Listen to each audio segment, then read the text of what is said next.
Bismillahirrahmanirrahim. Assalamu alaikum. I am Dr. Maida Mir and I am Assistant Professor in Department of Anatomy.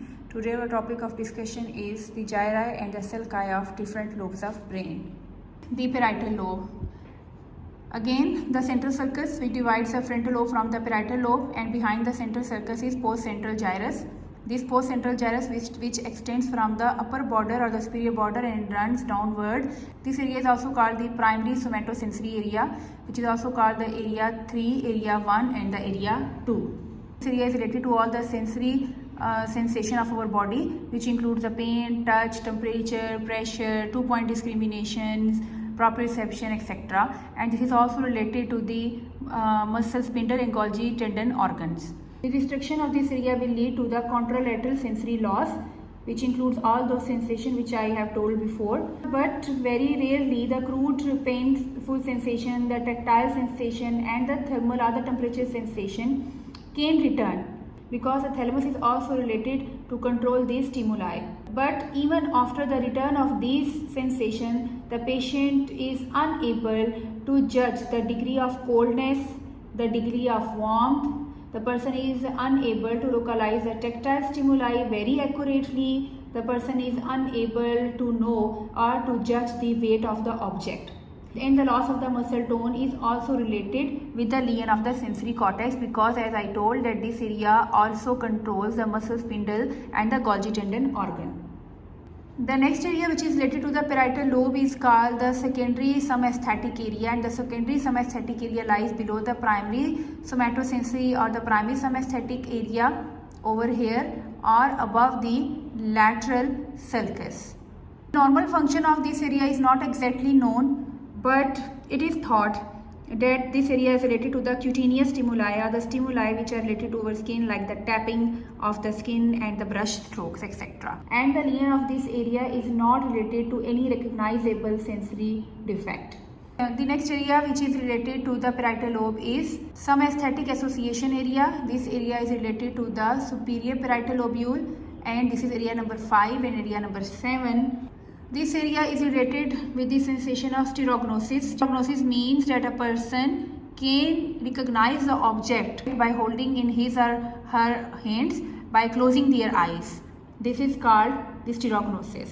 Like the person with his closed eyes is still able to know the size of the object, to know the shape of the object. Now the region of the somaesthetic association area, which lie over here, and its lesion will lead to the astereognosis. Astereognosis means that with the closed eyes the person is unable to appreciate the size of the object, the shape of the object, the texture of the object. So this is the end of the functional areas of the parietal lobe, and I have told the 3 functional areas in the parietal lobe. One is the primary somatosensory area, other is the secondary somatosensory area, the third one is somaesthetic association area.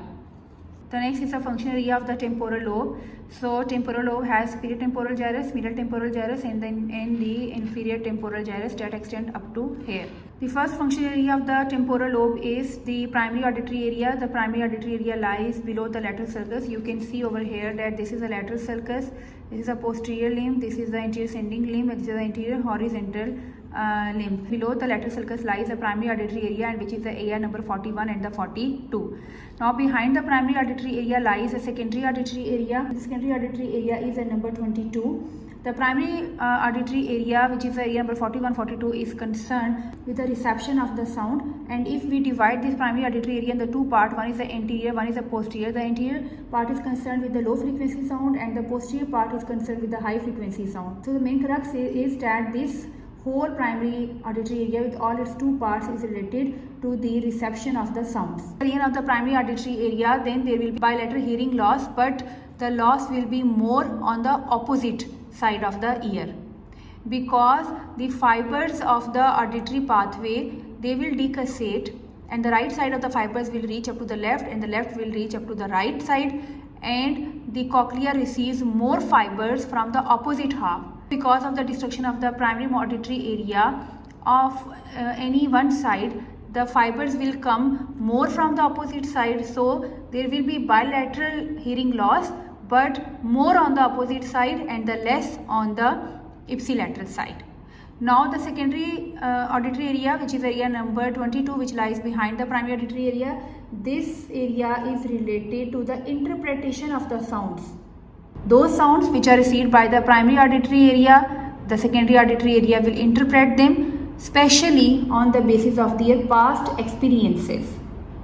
If there is the lesion of the secondary auditory area, then the person will be unable to interpret the sound, to identify the sound. The next area, which is called the sensory speech area or the vernix area. The vernix area lies posteriorly to the lateral sulcus and also extends upward up to the parietal lobe, on the lower part of the parietal lobe. So it means that from here, posterior part of the lateral sulcus up to the parietal lobe. This area lies behind the area number 22, which is the secondary auditory area, and then it will run upward up to the inferior part of the parietal lobe. The vernix area is related with the understanding of the written and the spoken language, and it also enables a person to read the written sentence, to understand its meaning, and also to say it loudly. If there is a lesion of the vernix area, then the person will be unable to understand the spoken words or to understand the written words, and this is called receptive aphasia. In this type of the aphasia, as the Broca's area, which lies in the frontal lobe, this is perfectly fine, but the vernix area is damaged. In such cases, the person can speak the words but cannot understand the meaning of the written or the spoken words. The person cannot write the words. The person can speak, but there will be no coordination between the spoken words. One thing which is very important is that just like the Broca's area, the vernix area is also situated in the dominant cerebral hemisphere, and as you know, in most of the individuals, the left cerebral hemisphere is more dominant. So the vernix area also lie in the dominant cerebral hemisphere, and in those individuals in which the right side of the cerebral hemisphere is dominant, then the vernix area will lie in the right cerebral hemisphere. The vernix area over here and the Broca's area over here both are connected with each other by the bundle of the nerve fibers, and these nerve fibers are called arcuate fasciculus. If these arcuate fasciculus are damaged, or if the Broca's and vernix area both are damaged, then there will be no coordination between the two areas after the damage of the arcuate fibers. In this case, there is loss of the production of the voice, loss of the understanding of the spoken words, loss of the understanding of the written words, and this whole phenomena is called the global aphasia. So here we have done the three types of the aphasia. The one aphasia which is called the expressive aphasia, the non-fluent aphasia, which is caused by the lesion of the Broca's area. The other which is called the receptive aphasia, and that is caused by the lesion of the vernix area. And the last one, which is called the global aphasia, which is related to the destruction of both the vernix area and the Broca's area, or the destruction of the arcuate fibers or the arcuate fasciculus that connects the vernix area with the Broca's area.